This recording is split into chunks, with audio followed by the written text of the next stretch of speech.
Call the meeting to order. Join me in the Pledge of Allegiance.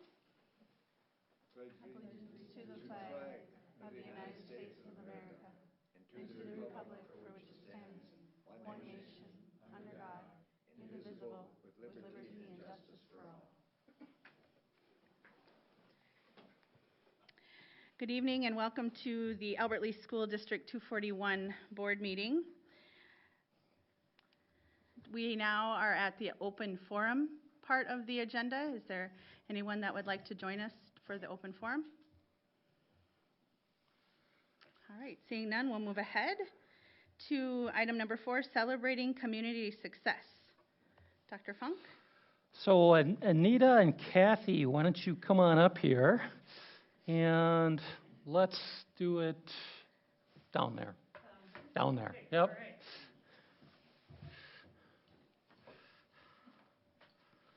So Sue Yost could not be with us tonight, but Anita was able to make it. So go ahead, Kathy, and tell us all the good things that the county has done for us this past school year. So I think I tried to put in just about every board update, if not emails to board members and to our staff as well. Really what a great partnership we've had with Freeborn County Public Health from very early on. And Anita Majerus has been the school contact, and we often would start with Sue and Sue Yost, who is, I forgot what director of Freeborn County Public Health, would say, well, let me refer to Anita, and refer Anita. And oftentimes, I don't think we've ever actually worked face-to-face. It's Zoom, it's on the phone, it's multiple emails. She was phenomenal in working with our vaccinations with the county. I mean, truly phenomenal. The county just had a great system, and I know we've talked about the work Lisa Duggar and the rest of our school nurses did this year, and Lisa has experience with Freeborn County Public Health, and it just was very seamless. But I would talk to Anita in the evening, on the weekends, Sunday nights. They truly, Anita and Sue were here for the school district students and staff 24/7. So I cannot say enough about what really great things Anita did this year. You get to look at Ashley.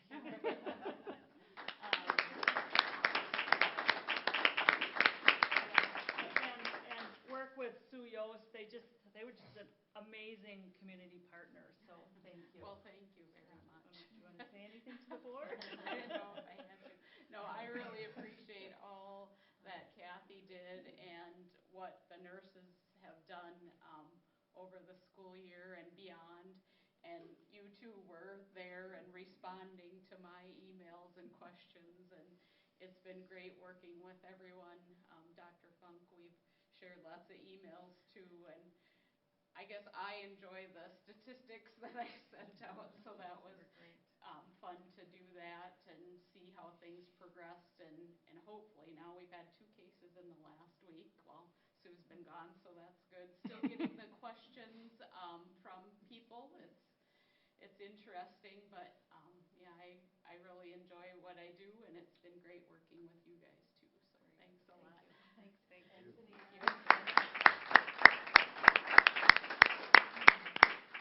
Thanks, Thank you very much. Moving on to number 5, celebrating district success. Dr. Funk. Okay, Tammy, why don't you come on up? So it is my great pleasure to give Kathy this. Or Tammy. Kathy, she's hoping I was going to say it. Kathy. Kathy tells me every day, well, Tammy's gone. Am I next? So Tammy has been 23 years in the district? Yeah. Tammy has been here 23 years. Tammy has just done a lot of different positions in a lot of different places in the district. When I came 12 years ago, you were in Lakeview, and then I think you went to Hawthorne. Then Southwest. Yep, in Southwest for a little while. Yep. And then she came to the district office and was assistant director, and then she was the director since 2015. Yep. So a lot of transition in that time, and always has a can-do attitude, and has just been really her insight and one of the, I tease some of the people we work with in the district office who've been here a lot longer than I have. But I talk to them about the historical perspective and why do we do this and can you explain this to me? And Tammy has really been a bridge between the Keith Erickson model of years ago. And it's really Tammy's initiative that has really got us changing. She's taken the lead in changing our special education model. So Tammy, on behalf of myself and the school district and the school board, I want to thank you and for 23 years of service, and we hope we will be able to see you come back and help us out here. Oh, yeah, I will. Anything you want to? You know, it's been a fun ride. I've enjoyed working here. I have to say the district is very supportive of special ed, which makes the job a whole lot easier. And, you know, everybody's in it for the kids, and that's what counts. So it's been interesting, and it's been fun. Okay, all right. Definitely. Thank you.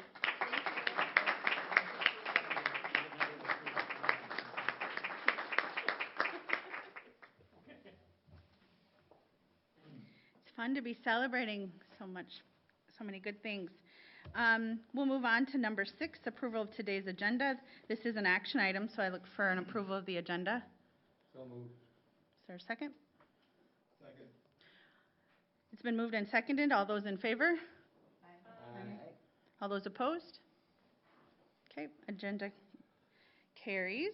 So, move on to number 7, consent item. This too is an action item. I look for a motion to approve consent items. So moved.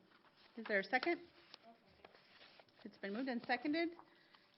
Any discussion? All those in favor? Aye. All those opposed? Motion carries. Reports. Dr. Funk, Superintendent Report. Okay. So there's what's up on the slide. Go ahead, Ashley, to the next slide. So just quick, and then I've got something I want to read to the board that's more concerning. So legislative update, the Senate's latest proposal is add 3% year 1, 1.5% year 2. The House would like to see it 2 and 2. Unfortunately, there's some significant policy disagreements between the two, which I can't even tell you what they are because everything is behind closed doors at this point in time. And so we can't, we really have no news on what's happening moving forward with the legislature. However, I just want to share with you an email I just received about 20 minutes ago from the Department of Education. Basically, what they are saying is that school districts are not at this point considered critical services necessary to protect the lives and safety of Minnesotans in the event of a state shutdown. According to the criteria provided state agencies, state aid payments to school districts have not been deemed a priority 1 or 2 critical service affecting life or safety.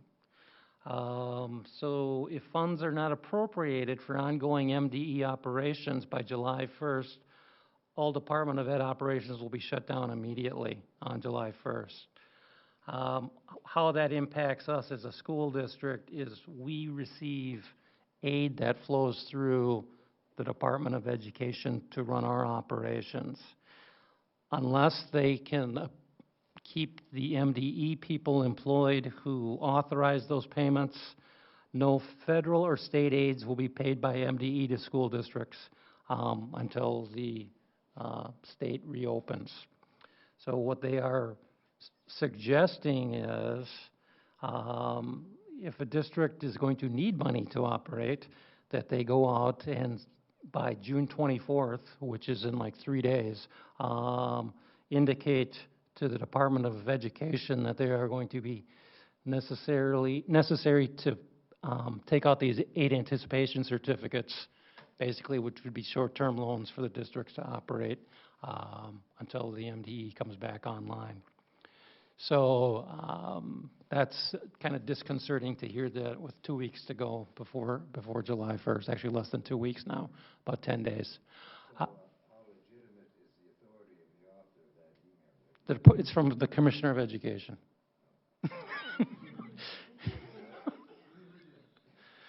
So I would say it's pretty legit, yep.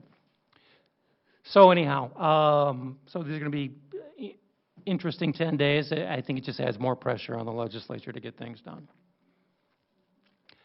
Next slide. Federal update. Real good news from the federal level.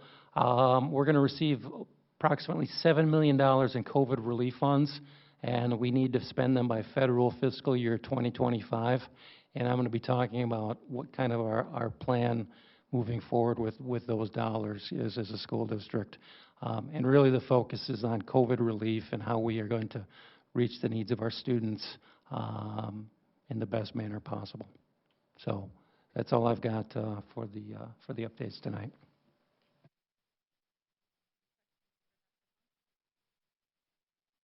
Thank you. Moving on to school board member reports. Bruce, let's start with you. Well, I didn't have any committee reports, but I was fortunate enough to be at the Hammer Field when the baseball team was sent off to the state tournament. They had a great run, postseason run this year. We're very fortunate that they got to be in the state tournament, and I heard from a lot of people that they represented District 241 in the city of Albert Lea in the highest regard.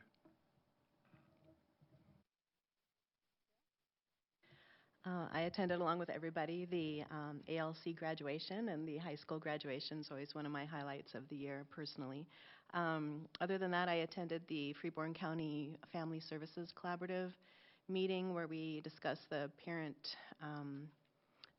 educator position and whether or not we would be duplicating services with that. So we're still considering that. I attended the Alcohol, Tobacco, and Other Drugs Coalition meeting, and one of the things we talked about was still waiting answer on the grant application that we have applied for. And that's all I have tonight.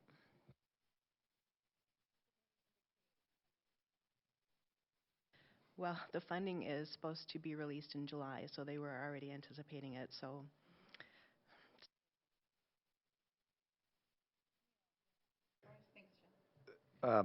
Mostly education foundation stuff, and still working on the receptions for this summer. Distinguished alumni, distinguished educator, and athletic hall of fame banquet are all scheduled. And teacher grant applications were due yesterday, and we have a nice selection of applications, and Lila Oz and I will be looking at them hopefully Wednesday.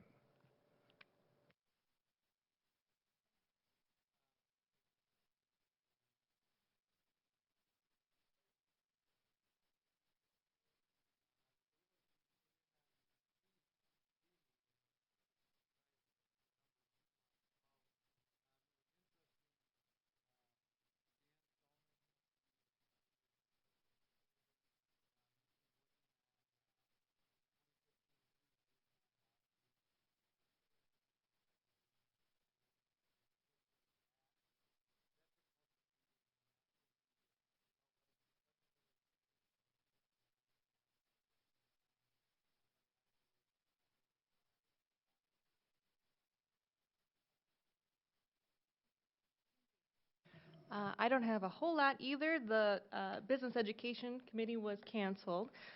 Neil and I did attend the Finance Committee meeting right before this meeting, but I will let Jennifer cover that material because it's on our agenda too. We talked about the final budget for 2020-21, and we looked at the preliminary budget for 21 to 22. So that's all I've got.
5:15. Wonderful.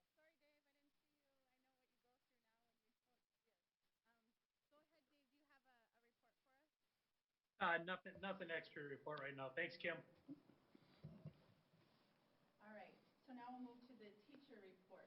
Do we have No teacher, no student tonight. Oh, you want to do it, Lisa? Yeah. Okay.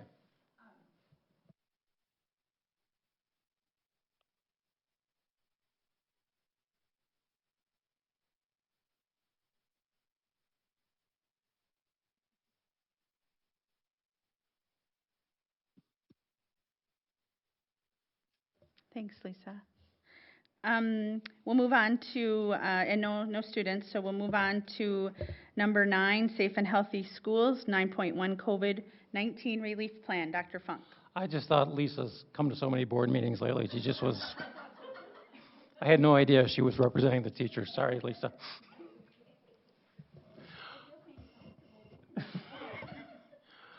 Okay, go ahead, Ashley.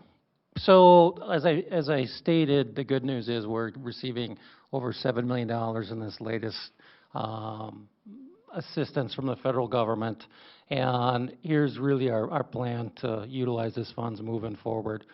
Are these funds? One, technology, and I'll get into that in a little bit more, but recovery from the last couple of years and future investment. 2, maintain the district fund balance that's being impacted by the reductions in compensatory revenue at the state level, and there's no fix for compensatory in the near future here. We are still going to be, I think, $500,000 short last year, probably another $500,000 short next year. 3, we are going to add specialist positions, focus on assisting with students' social and emotional learning, really helping them get back from the pandemic. 4, we have a new science curriculum that the elementary teachers have adopted. We really want to go with a model for 2 years. We would have 2 teachers working with 2 of our schools on how to best practices for implementing that curriculum. Northfield has done it this past year, and they've seen amazing success. So again, this would be short term until the curriculum is in place, and then that would be finished. We'd be finished with that. We will continue to provide administrative support to the Online Learning Academy, and then really expand our permanent sub pool from 4 to 6 teachers. So every building but the ALC will have a permanent sub, which has been very requested by the individual principals in the buildings. Next slide. So our intent is to utilize this aid to fill short-term positions, 2 to 3 years, to assist our students and staff from recovering from the pandemic. We're not making any permanent investments in any of these positions. When the federal aid expires, our intent is to eliminate these positions. Some districts are okay, we're going to spend this dollars until the money's gone, and then, as I like to say, they're driving them off a cliff. We're being purposeful in adopting these positions to really help our students recover from the pandemic. So here's what we're looking at with federal relief dollars of hiring. One, the ALC has requested a social worker who we will share. This will be an additional social worker we share with the high school. Southwest currently does not have a full-time counselor. We will provide a full-time counselor to Southwest Middle School. We will provide a full-time counselor to those students who are on the online academy, which we did not have this year.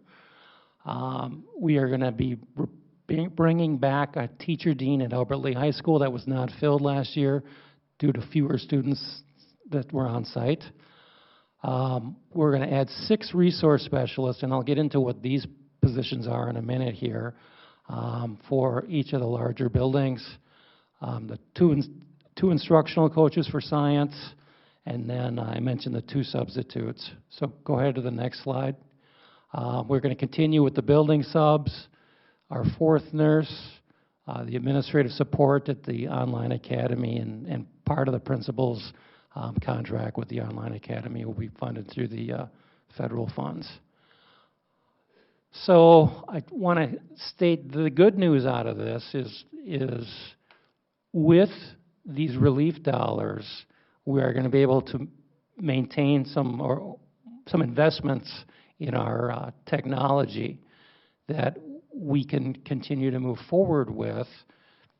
So we will not, when we went out for an operating referendum last fall, we had asked for additional money for technology.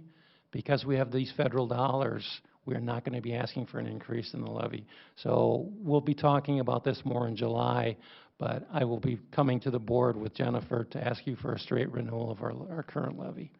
So that's a good news from being able to use our federal funds in such a manner.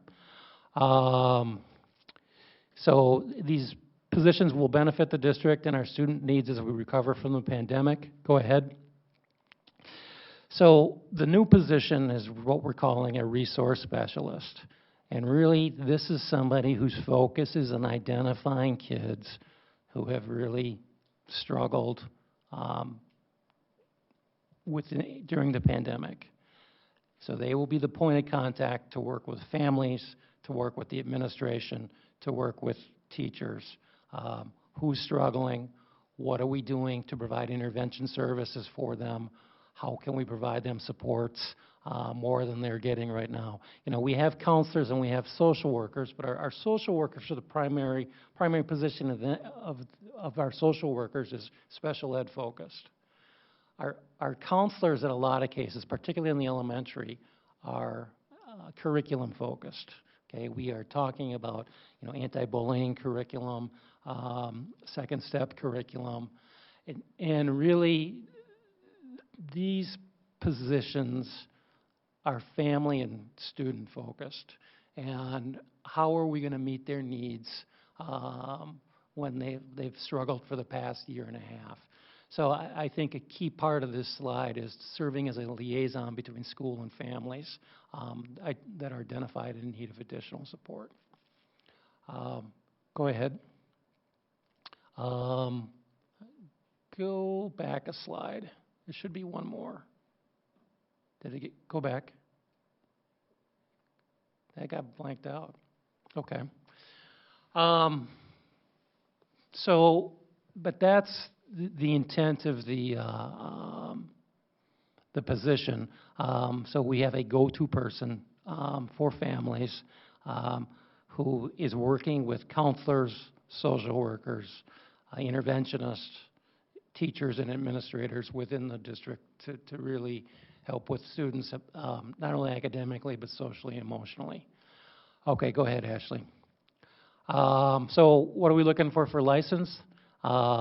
Teaching, special education teaching, school psychology, school counselor, or school social worker. Kind of a broad gamut of potential positions that could help with this. We are modeling this after a couple of positions in the metro area that they are adding on, and you know, finding a teacher by themselves who says, okay, I want to do this. Finding one or two of them might be doable, but finding 6 would probably be a challenge. So that's why we're kind of opening up the role of the licensure for this position.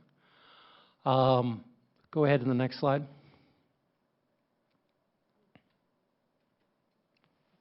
I got cut off.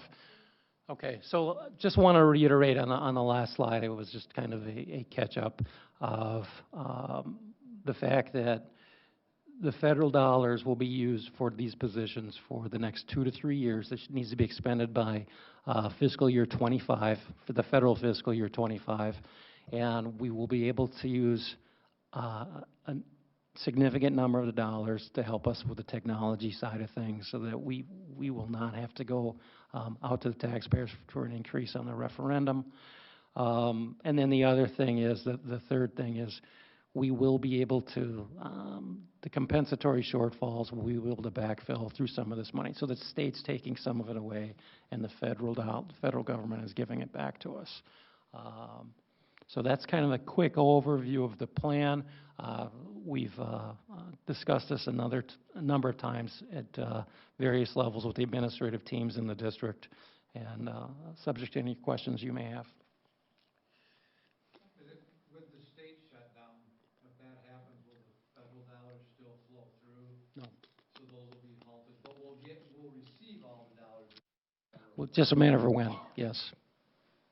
And then I really like the idea with the technology. By going that route with the technology, how much further forward into the future will that get us before we have to worry about that again?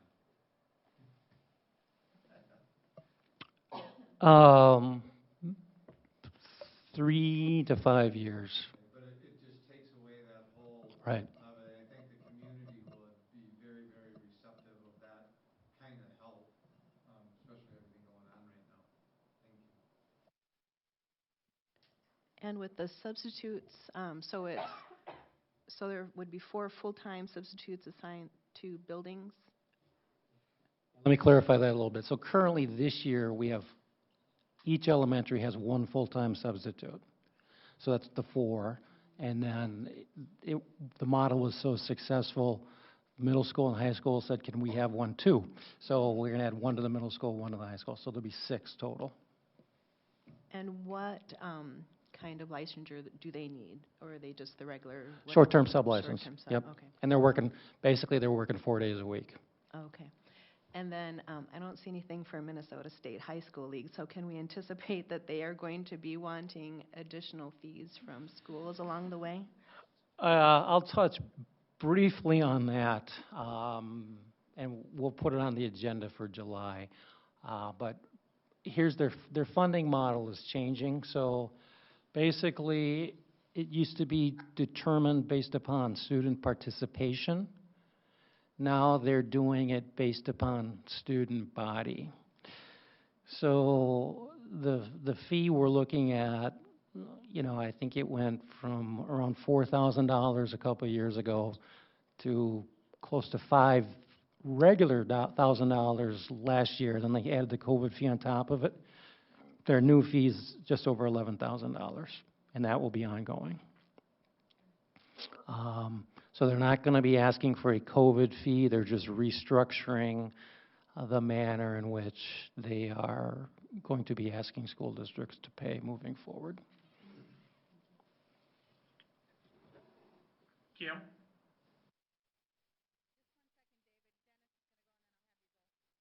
Okay.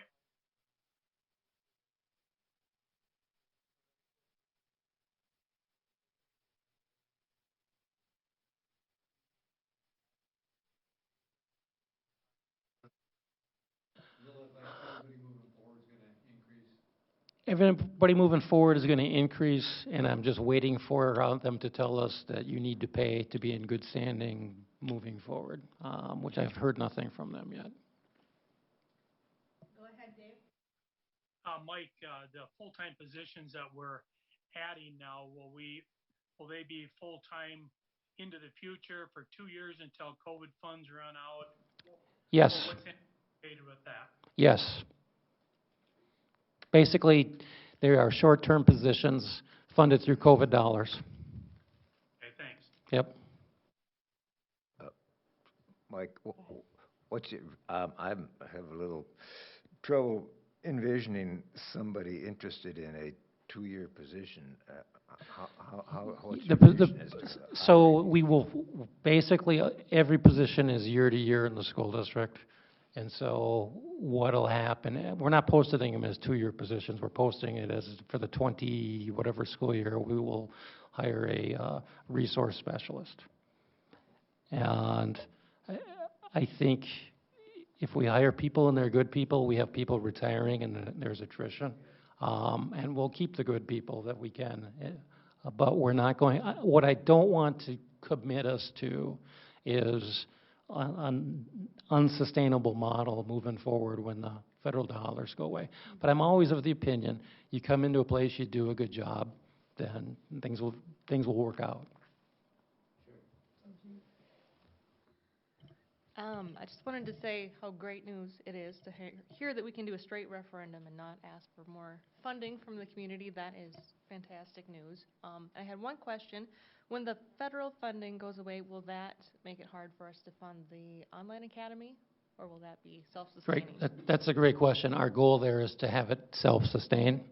So we will be, these first couple of years until it's up and running, we will be sustaining it through some of this COVID money, which is totally related to what's happening with, it's part of what the COVID dollars are for. But in a perfect world, we would like for it to be sustained by itself. With these COVID positions, will they go by year contract, or will there be any negotiating, or it's just?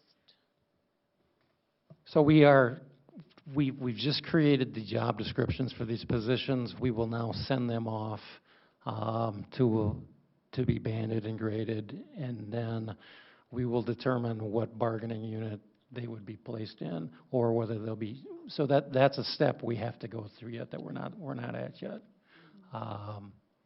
So that's the next step. But we just created, and again, I mean, your social workers, yep, we know they're going to go into the teacher unit, your counselors as well. These other positions, we'll see what our banding and grading specialist tells us, and then we will move forward from there.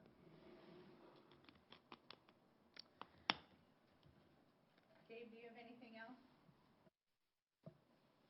Just curious, so they then, depending upon, I guess, which unit, if they would fall in, would have the same tenuring as any other teaching position? Yes. So, for example, if we have somebody who's been here 2 years in the district, and suddenly they want to apply for one of these positions, and say they were a counselor or a classroom teacher, and we hired them next year and they did a nice job, they would then be tenured within the district if that goes into that bargaining unit. But I can tell you, if we're requiring a teaching license as one of the requirements, more than likely it will go into the teacher bargaining unit.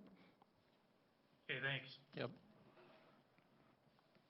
Great discussion.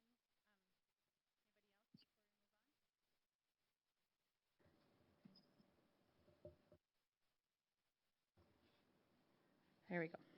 All right.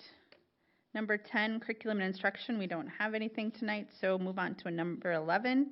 11.1, the temporary and probationary licensed teachers. This is an action item. Kathy? Thank you. So these are teachers who are new when they were hired. They were not licensed for the position they were in. And as we've talked throughout this year about out-of-field permissions, these are teachers who are out of field, and so the board needs to take action to non-renew them. We can hire them back after July 1, provided we have followed our due diligence looking for a teacher licensed in the fields, and assuming that we've posted for the required number of days. So we do anticipate hiring some of these back, and then a probationary teacher in a building where we've reduced sections to a 0.6, and so we are filling that one internally. Any questions?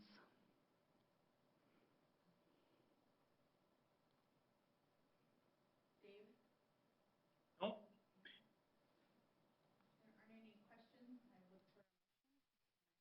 Move to approve. Is there a second?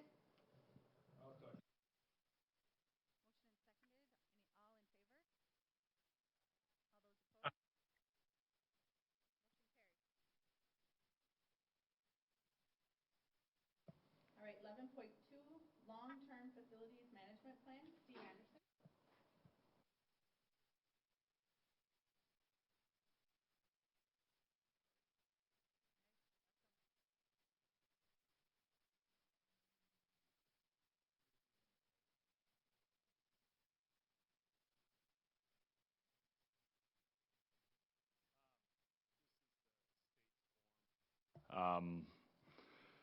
The revenue for long-term facilities maintenance, this is the money that we use to keep our buildings up.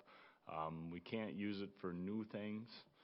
And it's a whole convoluted formula, but it comes up, it is kind of based on the student population. So it is going down a little bit. Right there is basically the number. We did have 1.44 for this year for 21-22. It's 1.41 there. And they expect it to go to like 1.3439. So that's the revenue part of it. The form that we need to look at, what they need back, is the expenditure form, if you want to go to that one. And it's not a great form to look at either. But it has our health and safety there at the top part, what we do for abatement, fire safety, indoor air quality, doing radon tests, the lead in the water testing, all of those good things. And then as you go down, it breaks it up by what we're doing to the buildings there, the categories: building envelope, electrical, interior, mechanical. It shows you there where we plan on spending the money, or the plan for the next 10 years. But it doesn't really show you much of where we plan on doing this. So maybe if we just go to the last form, and this is kind of a high overview too. Again, we have money in the capital that we can do new things with, and then the LTFM is strictly used for repairs. I have it color-coded. It's by school there. If you go to the right a little bit, Ashley, it kind of or down below there. Oh, okay. Yep, down there. That's a little easier because each school then is broke up and what's going to be done and things like that. Like this year, we're doing that Halverson there. We have $400,000 for windows, ceiling, and lighting upgrades on the 100 wing, or the west wing, the old wing of Halverson. And then we have exterior work that's going on at the high school right now, and then they will be moving over to Brookside. We're also working on the tennis court right now. What else we got going? We just got a new skylight in, put that in at the middle school. It just got put in last week. But as the plan goes, I mean, if you go 10 years out, it's a little tough to go 10 years out. But you can see the red is the roof at the high school, which is broke up into 4 different years, 4 different sections of that high school, because it's large and we can't do it all in one year.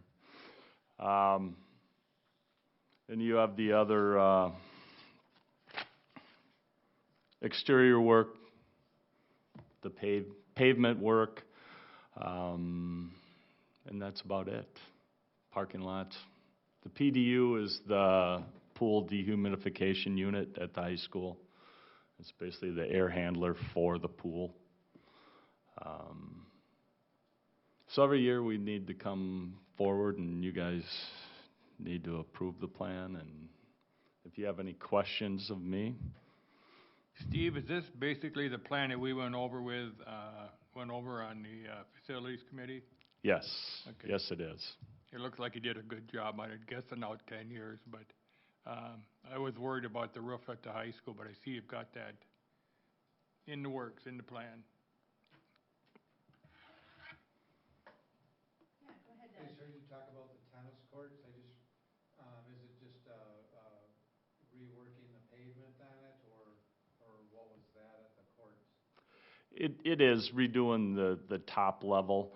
It was pitted right away when it was first put in. Right. I know there was a lot of issues back then.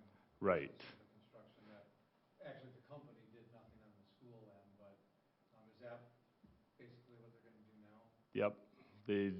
They drilled out a lot of that shale that was in the asphalt that basically shouldn't have been on there, that the company put it in. So they are actually paying for that, to have the drill, to have it fixed. I mean, but you can't, but then we're paying for the extra to redo it. And it's been 3 years, and yeah, get it maintained and get it back to where it should be. Yep. Which it needed it anyway for that. Expansion joints were cracking, and right where the tennis nets were cracking. Yeah. And does anything we are doing tonight affect the levy, and when do we look at that levy again for long-term facilities? No, it does, It should. it doesn't. I mean, part of this is levied revenue. These are the amounts based Right. on our enrollment. Part of the revenue would come from levy, as it has, and part does come from aid. Dave, do you have anything? I just was curious, we talked a little bit about the high school tennis courts. Any update on the Southwest tennis courts, or is that kind of too far gone, or what's going on there? They are too far gone. I do have it in the plan to redo those. Does that show up in here somewhere, Steve, or is that just? It is. It's inside that form, but it's I've got that at 24, 25. Okay. So it's a few years out. All right. And when was the high school tennis courts last done where the mistake was made that they didn't do it correctly and we still signed off on it? That was 3 years ago. 3 years, okay.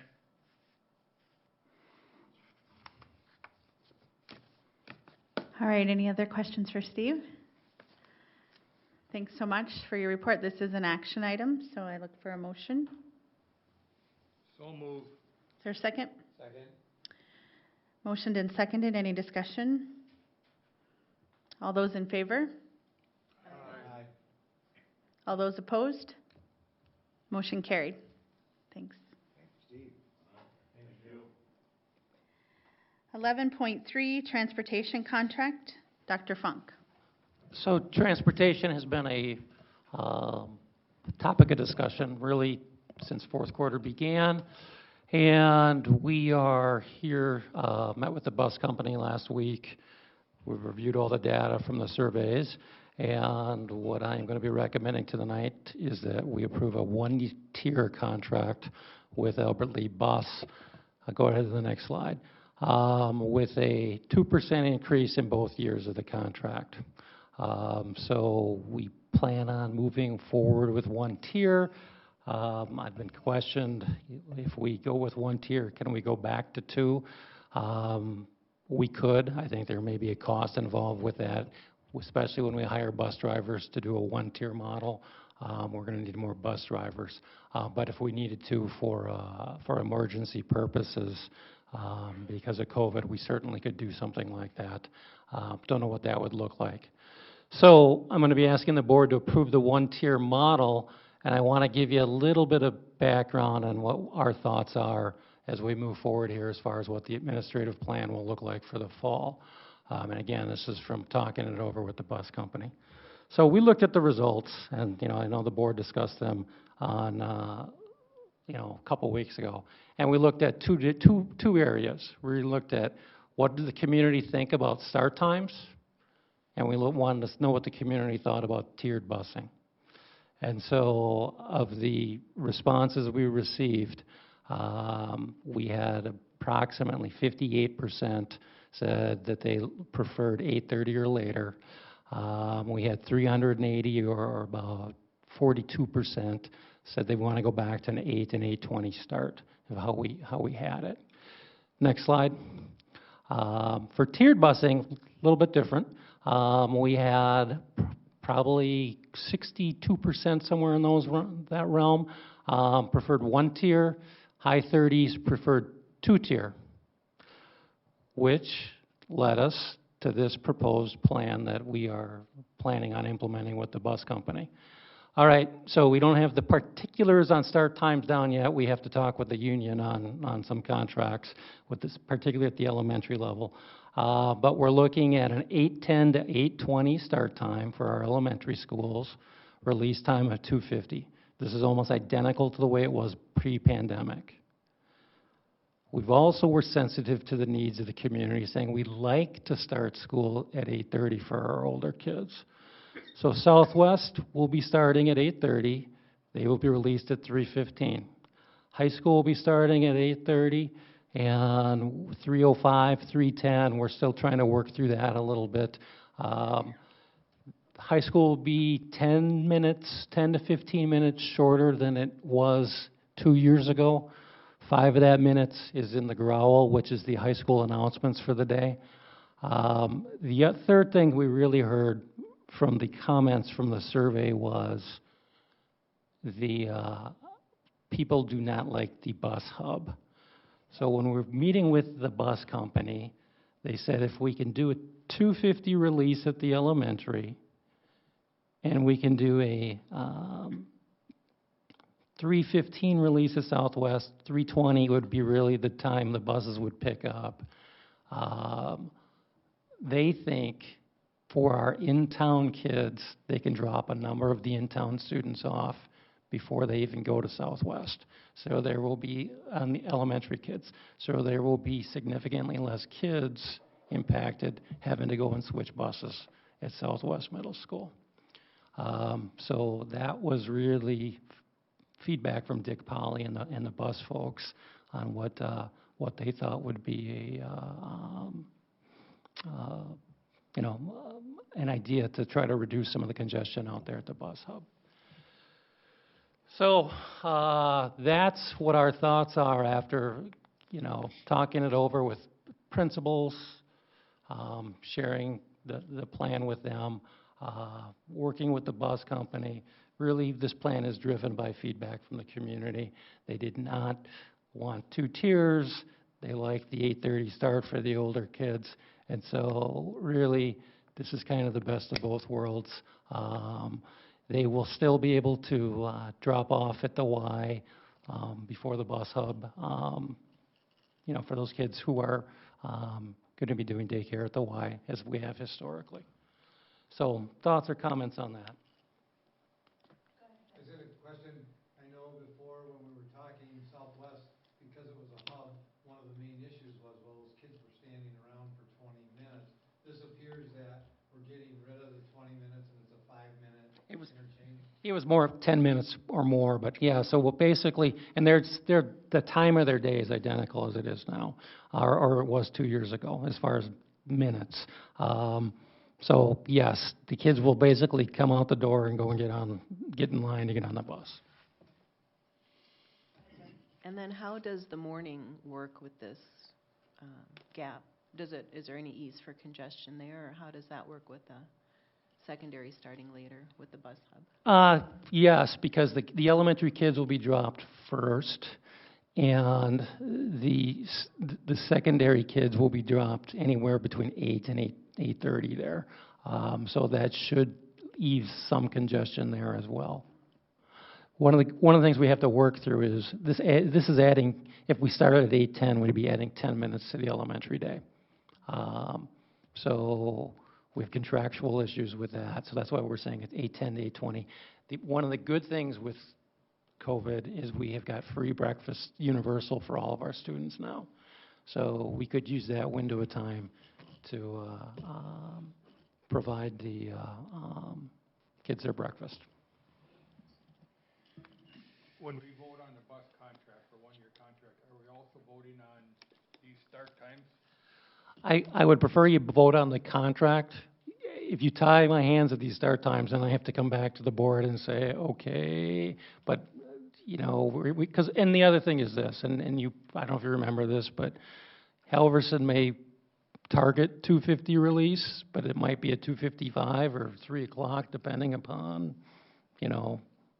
each school is a little bit different as far as it. So, but basically what I'm asking is you approve a 1-tier plan that we will implement, and with the contract. And that's the contract I brought forward tonight is negotiated based upon 1 tier.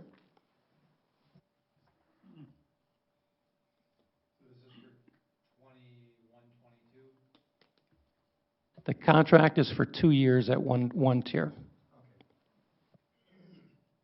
Dave, any questions?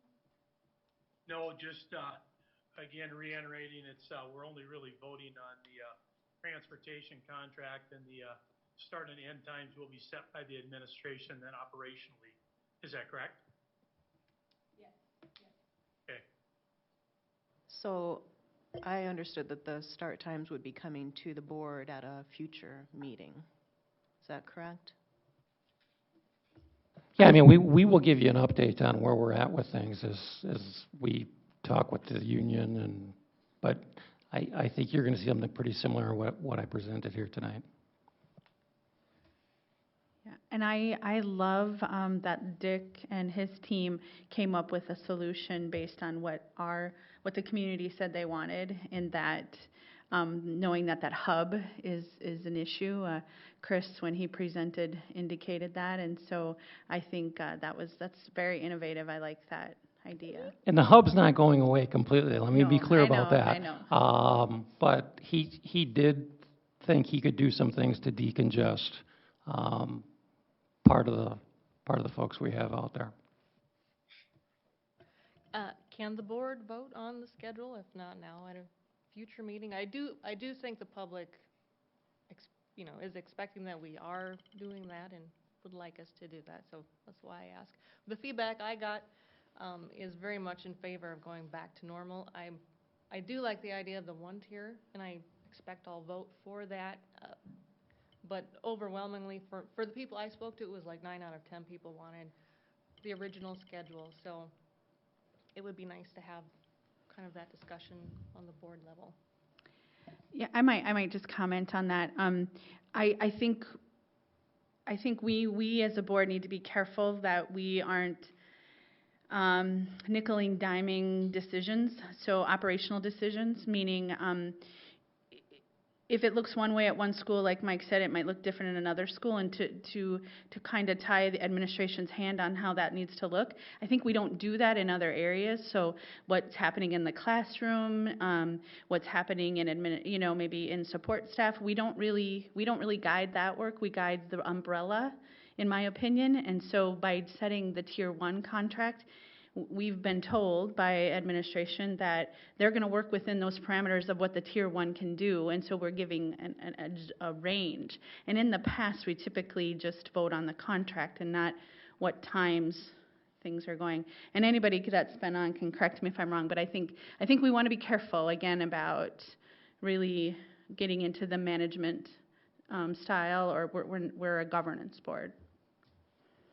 I believe from being on the board several years that the start times are generally tied in with the calendar, and so the calendar is approved by the board. It would be my preference that the start times, I understand that we're not going to make any decisions tonight and administration needs time to negotiate, but I would like to see the start times come to the board at our next meeting for approval. The 12 years I've been here, there have never been start times aligned with the calendar once. I was just going to say that it's been a sort of long-standing that it's the bus companies that really call the shots in a school district, and there's a certain amount of truth to that, and it's an inevitable consequence of a schedule that the bus company that has to deal with this logistically has to come up with, has to provide for that. And we can have all sorts of preferences, but and I suppose the major one would be essentially when does school start and when does it dismiss, but there's only so many ways that people can be dismissed from one school as opposed to another within those parameters, and it's the bus companies, that's the entity that has all the parameters and all the formulas that provide for that.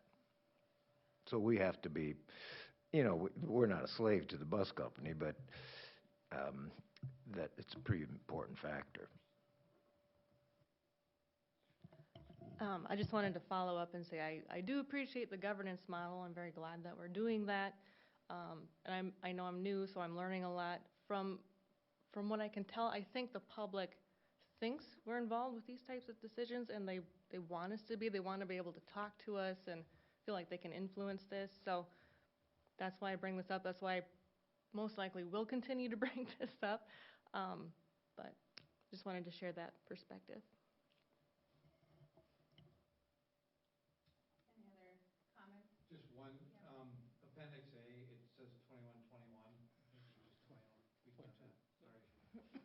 Good catch.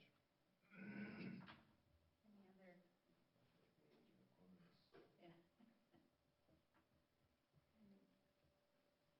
Yeah. Actually, I did have one question on the contract itself. The gas prices, are those the usual gas prices that we always have? Do they need to be changed, or? They, yeah, I mean, it's a moving target, gas prices are from year to year, when we're negotiating contracts. So, some years are right on, some years are way off, and it's a mess. There's an escalator clause in there. So when diesel goes over $2.50 a gallon, their price goes up a certain percentage. We share in that cost. All right.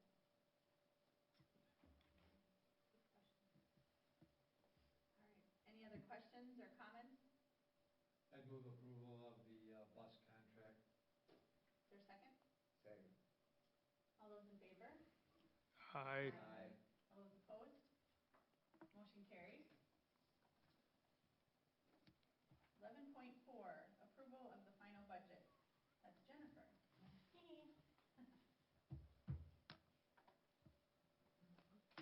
So thanks to Angie and Neil for coming to the Finance Committee, where I was able to go into it maybe a little more in depth than I will here, because with the final budget, and we'll start with that one, we do need two separate action items, one for the final budget and one for the next year's budget. There really aren't that many changes to this year's final budget. No changes from the revised budget that you approved in March, I believe, to the expected number of students. Apologize, I try not to use acronyms if I don't also spell them out, but ESSER 2 is one of the COVID relief funds that we're getting. And we had originally thought in that revised budget that we might need about $750,000 of kind of the next round to keep us at our fund balance for this year. But now it's looking like we won't need that $750,000 this year. I've taken it out, whether or not we need to dip in a little bit. But for the most part, it looks like we're ending this year on a really strong note. And I do want to mention that was the picture of the boys' baseball team. Left or right? The picture on the right is the boys' baseball team, and I was fortunate enough to go to the state playoff game, and that was one of the most fun events I've ever been at, and we had a wonderful crowd there. And the boys did us very, very proud. It was exciting. And I'm sure these young women doing yoga are also something we can be very proud of, too. So really the reason why I don't think we're going to have to dip as deeply into the COVID relief funds is as we now draw down to the very end of this year, we get a picture that is more clear how we're going to end the year. It's still not 100% clear because we have things that happen after July 1st that will still impact us. But it looks like we did decrease the expenditure budget by just under $600,000. And you can see some of the line items there that just budgets that weren't fully spent that we had allocated for different things. And we bring this final budget to you because what we want is the most accurate starting point to launch next year's budget. So we're anticipating now that the unassigned fund balance is going to be, what was that, 12.16% at the end of this year.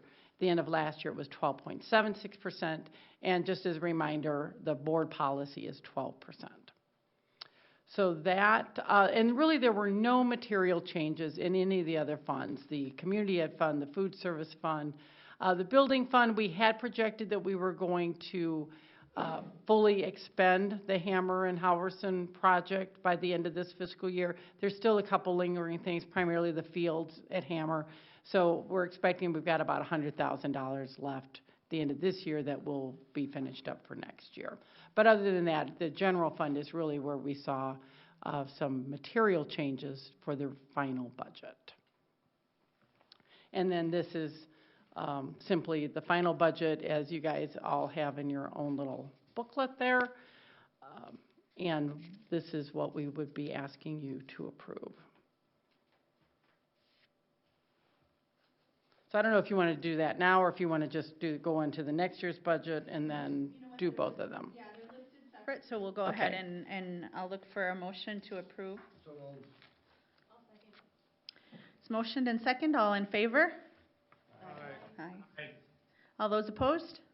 Motion carries. Okay, thank you very much 11.5, for that. we'll go Yeah, into so that. now we'll move on to this year's, I know sometimes we call it the original budget, the preliminary budget, the adopted budget, but by law, we are required to adopt a budget for the next school year by June 30th of this year. So we're fulfilling that obligation.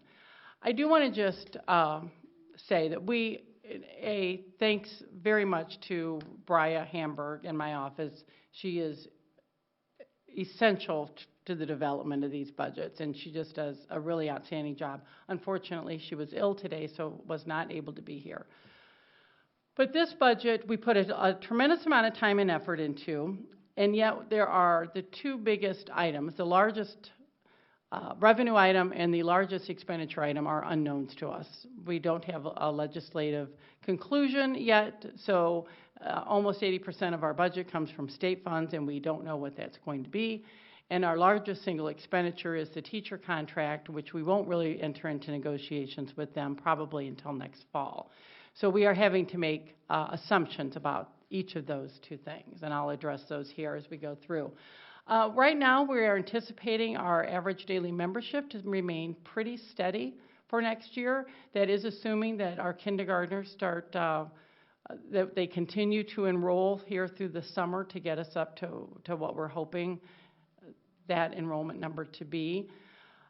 We are assuming that our extended time or targeted services, our after-school program, our summer program, that we get back to our pre-pandemic levels. We did lose, because we didn't run an after-school program this year, we did lose ADM and therefore revenue for that reason. We are assuming right now that our federal grants, our title programs, our federal special ed, that those are just pretty consistent with what they were this year. And we do have a preliminary sense that is true. Because we are anticipating that students will be back in school 5 days a week, all students that our medical assistance or third-party billing revenue will jump back to where we were before this year, which was about $700,000 a year. We are planning to use some of our COVID relief, our federal relief funds, as outlined by Dr. Funk earlier, and that includes backfilling our lost compensatory revenue. And right now, the assumption in this budget is that we get a 1% increase on the general education formula. Now, it looks like now we may get more than that, and then that will be reflected in the revised budget. For expenditures, throughout the spring, the board has seen some reductions that we've made. I do believe, even though we do have the benefit of the COVID relief funds, we still need to be very mindful of our enrollment and our capacity, our staffing capacities based on that enrollment.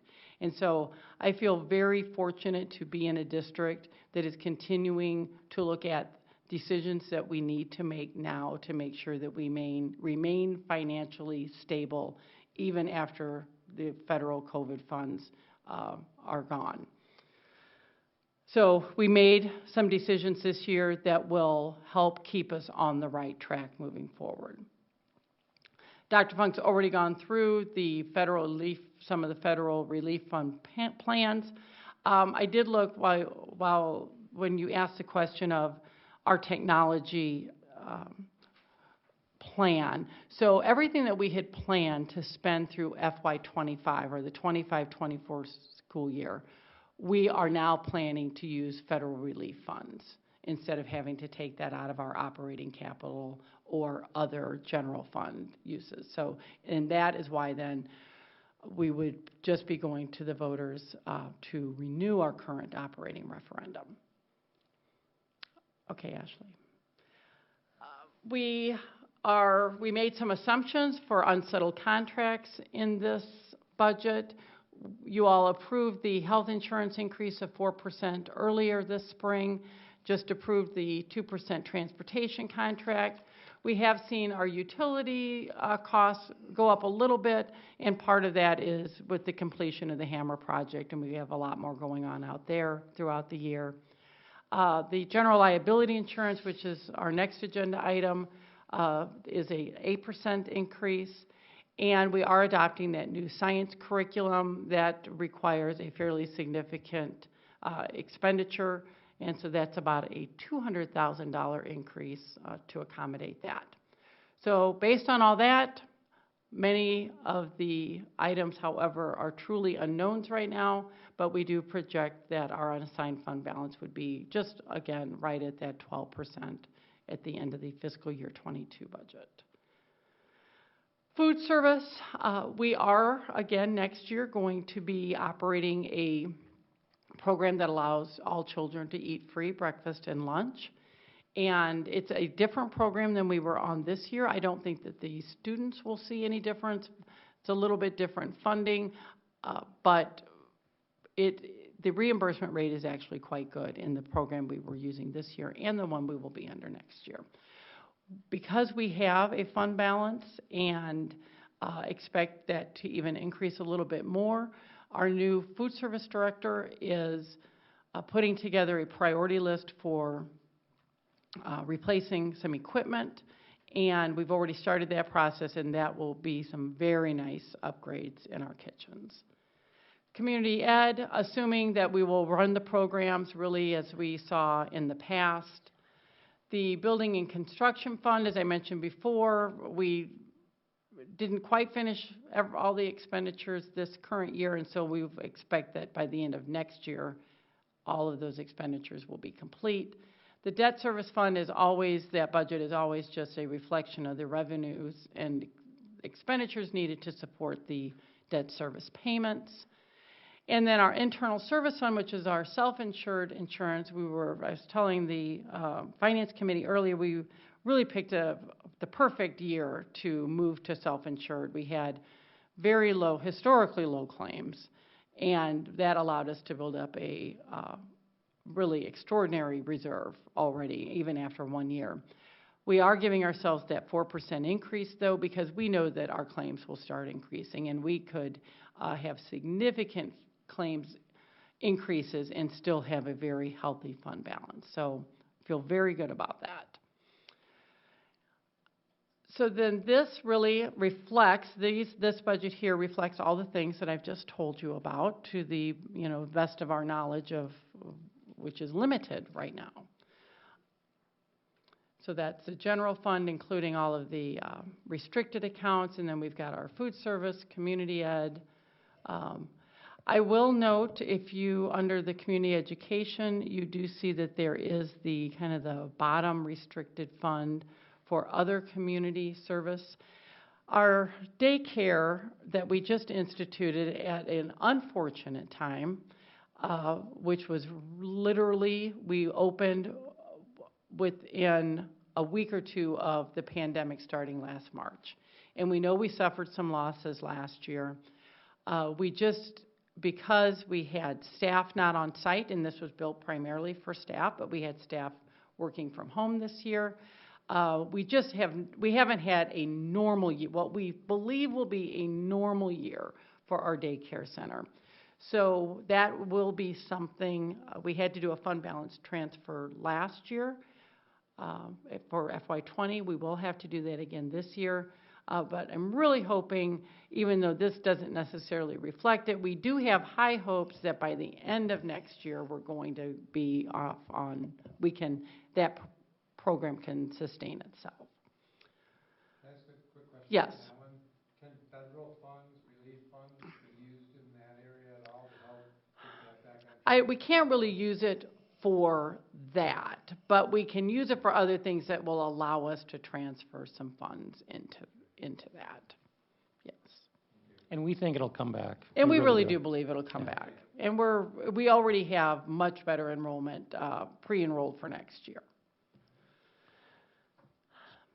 So in things impacting our school district, we've talked about our operating referendum. It's imperative that we do get that renewed in November. That does account for a little over $2 million of our revenue. And then as Dr. Funk and the administration team have talked about, and I certainly have been talking about a lot, is creating a fiscally sound plan for the use of our federal relief funds that addresses the needs of our students, but also keeps the district financially healthy. Any questions? So just a comment. I mean, this is just craziness at the nth degree here, but we are asking you to approve a budget based upon funding. We have no idea what we're receiving from the state of Minnesota, but that's just the way our system works. So I think Jennifer's put together a conservative estimate of a 1% increase, and hopefully in a few months she'll come back with you and provide you the real dollars that we are receiving from the state, and we'll have a better picture of what our budget will look like moving forward. But as she mentioned, this is a procedural. We have to, by June 30th, approve a budget for the following school year. To that point, that's why we call it a budget, that there has to be a lot of assumptions put into it right now. The nice thing is with any budget, we can always come back and amend it as the details come forward, and if the state decides to pass the legislation, we should be able to see clearly. Right.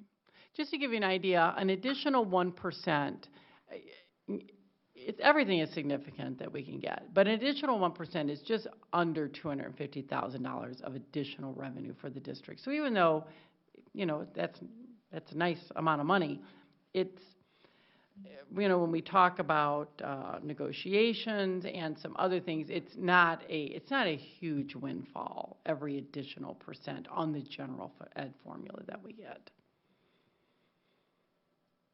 Jennifer, just as an illustration of that, what's the significance of an additional enrollment, increase in our ADM by like 1 pupil unit?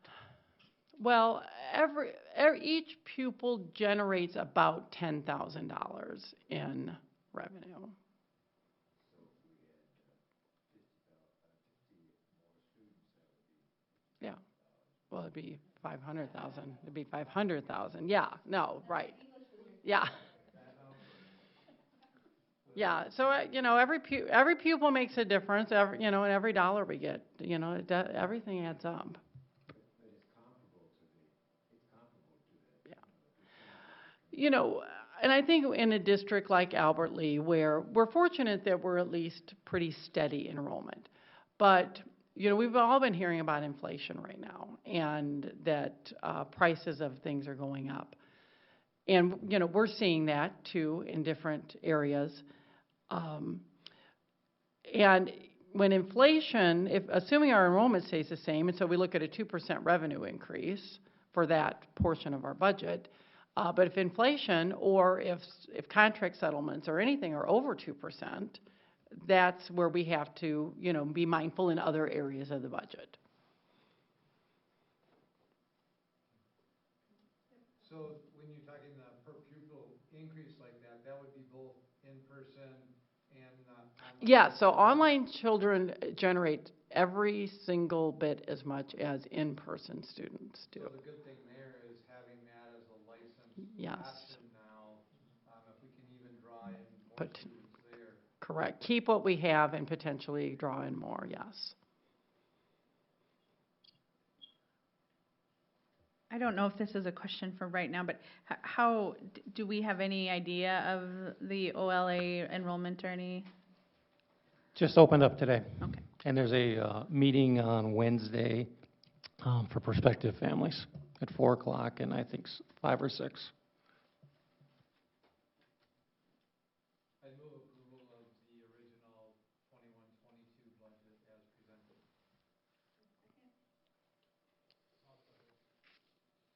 The motion is seconded. Any discussion? All those in favor? Aye. All those opposed? Motion carries. Thank you, Jennifer. I'm staying here. Yes, that's premature, wasn't it? Yeah. So 11.6, approval of property and liability insurance. Yeah, so if you guys remember back in December, I believe it was, you made the motion to withdraw from MIST, which is the Minnesota Insurance Trust. And we had to do that. We had to make that formal motion and be able to go out for a request for proposal or an RFP. What you approved was using the current insurance agent that we've been with to conduct this RFP for us. And so he did that, and he went out to really all of the carriers in Minnesota who deal with school districts. And that the number of those carriers has dwindled quite a bit in the few years that I have been involved in school finance. So he approached MIST because we wanted to get a renewal from them, EMC, Hanover, Liberty Mutual, and WRM. And I'm sorry, I don't know what all the different acronyms are for. MIST and EMC are the only two that came back with full proposals for us. Hanover came back, but for liability only. So really, we were really down to two options. My recommendation is that we remain with MIST. As you can see here from this illustration, it was about $35,000 less in premium, but that does represent an 8% increase over the current year. But the coverages are significantly better in addition to the lower premium. And something that school districts are talking about a lot right now is the cyber liability insurance. And this is a really strong policy, and it does include ransomware attacks, or if we would have to pay to get our, to have access to things on our computers. So my recommendation would be that we remain with MIST. Now, because we had to officially withdraw, we did run the risk of losing what I think of as equity in MIST, because it's a collaborative with other school districts. But if we make the decision to come back, we will not lose that equity. And they have started paying out reserves from prior years. And so Albert Lea Schools actually would get back our share of the reserves from the FY15 and FY16 years, which amounts to about $22,000. And that literally would be a check that they write to us. So first I would ask for approval of that we go with MIST. And then secondly, because we did officially withdraw, we would need to approve the resolution requesting new member status. All right. Are there any questions about the RFP at this point? Can we go to the second screen? The deductible for the cyber. Mm-hmm. I see that it's pretty significant difference. I think it was, yeah. So your deductible is only $1,000, but there's, the coverage is less. Was there anything in between there that would be closer to what MIST was doing, or was that the only option? No, because the other carriers did not respond. Okay. They didn't have anything. And, so it's not Hanover excluded it, and EMC, all they were offering for cyber liability is this level of coverage. Okay. Any other questions for the recommendation? I would look for a motion. To stay with MIST? Yes. So move. Is there a second? I'll second. Motion and second. All those in favor? Aye. Aye. Aye. Opposed? Motion carries. Now we'll look at the resolution. To become a member again, right? Right. Yes. Yeah. Move to become a member again. Okay. Renew. All right. All those in favor? Aye. Opposed? Oh, sorry, Dave. Opposed? Motion carries. All right. We're at the point of adjournment. One reminder, our mission is to ensure individual academic, social, and emotional growth that leads to engaged citizens and lifelong learners. Our future meeting, Monday, July 19th, 5 o'clock, right here. Have a good week, everyone.